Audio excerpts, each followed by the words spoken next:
Hi everybody and welcome back. Today we are going to do a full set, a very challenging full set I might say. So we're going to start off with cutting her nails.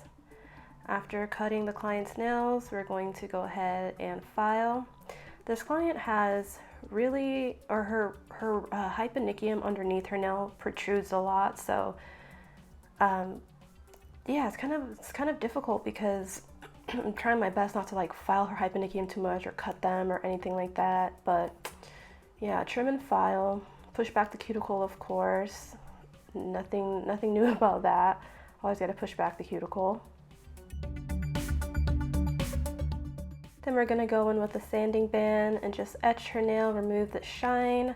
I think this is where a lot of people end up damaging their nails or damaging their clients' nails because they do too much at this step. You really just have to just kind of quickly, don't overthink it, just buff it, get the shine off and move on. Don't overfile at this stage.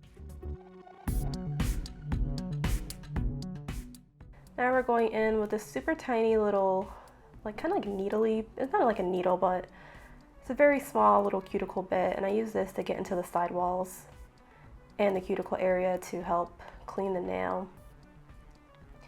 Now we're going in with the ball bit, and we use this to exfoliate the cuticle area and other parts of the fingertip.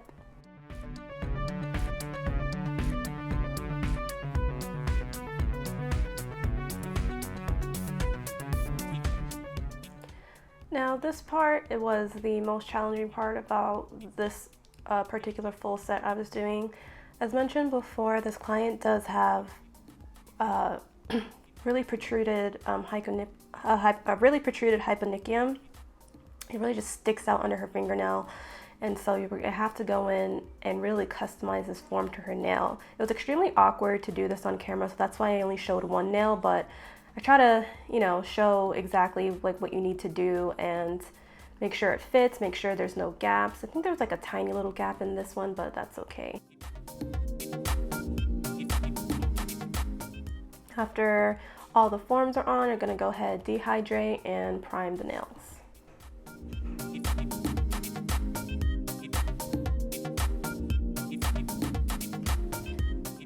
Going in with the acrylic, you just take, I don't know, like just like a nice size bead for the length.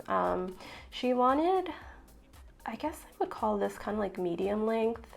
So I was kind of able to just get like the base shape was just that one bead. But one bead isn't enough, of course. You can kind of see there, you can kind of see her fingernail poking through because the acrylic is too thin. So I'm just going to basically get my base shape. I try to, when sculpting, I try to get the shape as perfect as possible so that I don't have to file too much. You just go in with as many beads of acrylic as you need. I don't just do one bead or two beads or three beads. I literally just do whatever I need. So sometimes it's more, sometimes it's less. And again, using forms, you're able to customize the nail for each finger. So just do whatever amount of beads looks best for that specific nail. And then when you go in and file, they'll all end up looking really nice and even anyway. So again, try not to overthink this part too much. Just get the acrylic on there, shape it as best you can, and then move on.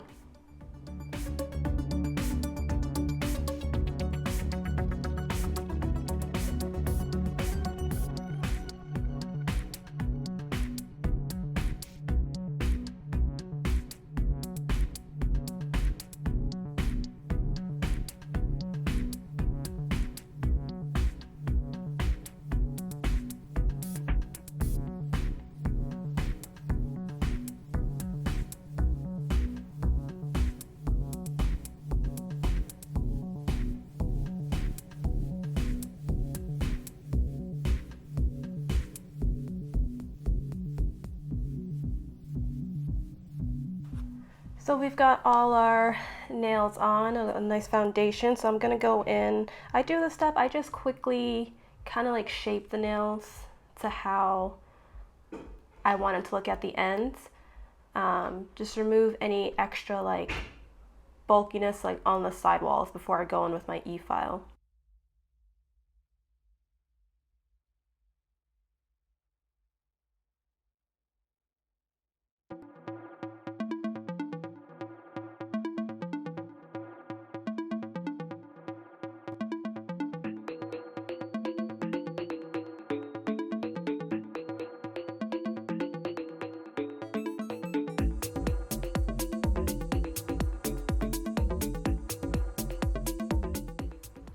So I'm using a fine carbide bit here, and I'll go ahead and start to debulk the nail.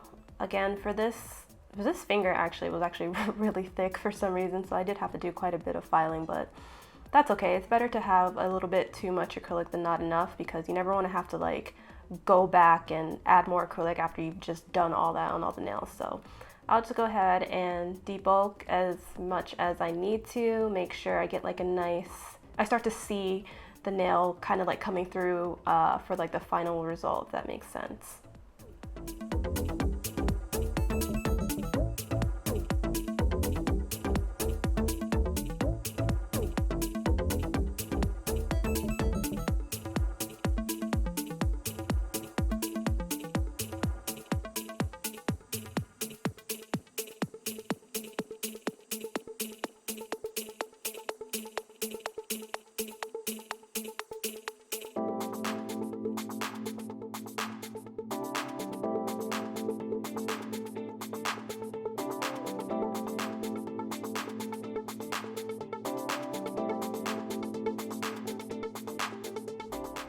So I'm using the sanding band here, sorry, I can't talk, the sanding band to kind of like buff the nails and also remove any little lumps and bumps that still might be on the nail from the previous bit that we used. This is kind of like one of the final filing steps. So usually after I do this step, the nail is pretty much exactly how I want it to be, with the exception of the cuticle area.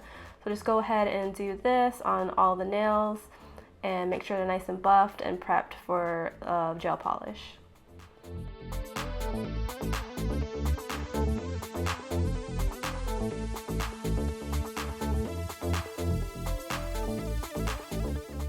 So this is going to be the final bit that we use.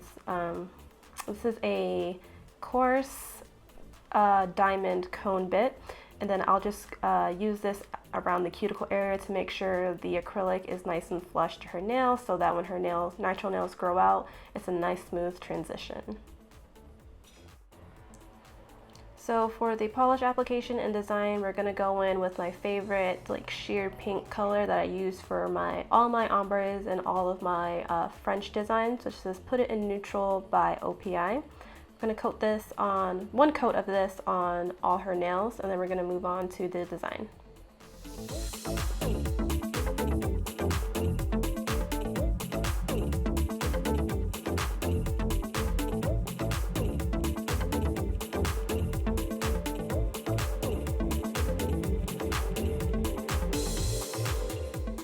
After that one coat of polish has been cured, we're going to go in with a thin striping brush and some of our polish on a little tile palette. I got that at Home Depot. That's literally like 70 cents. So it's great for using, for doing like designs like this where you just need like a little bit of polish like on the thing. So go in, we'll do our little French design. I'm doing one like V French on her, what is that called? Her ring finger. And then I'll go in and do like that little like perimeter type French on the rest of her fingers. So super cute. Yeah, not much to say here.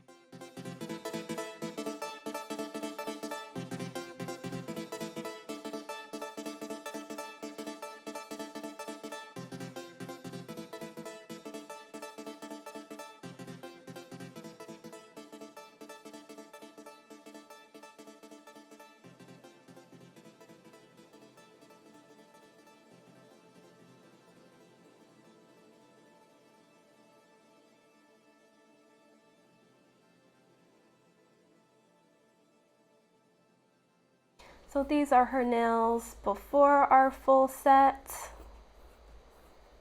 Not bad, could be better. And these are her nails after the full set and design. And not only that, but surprise, they glow in the dark. Super cute, I know. Thanks for watching, bye.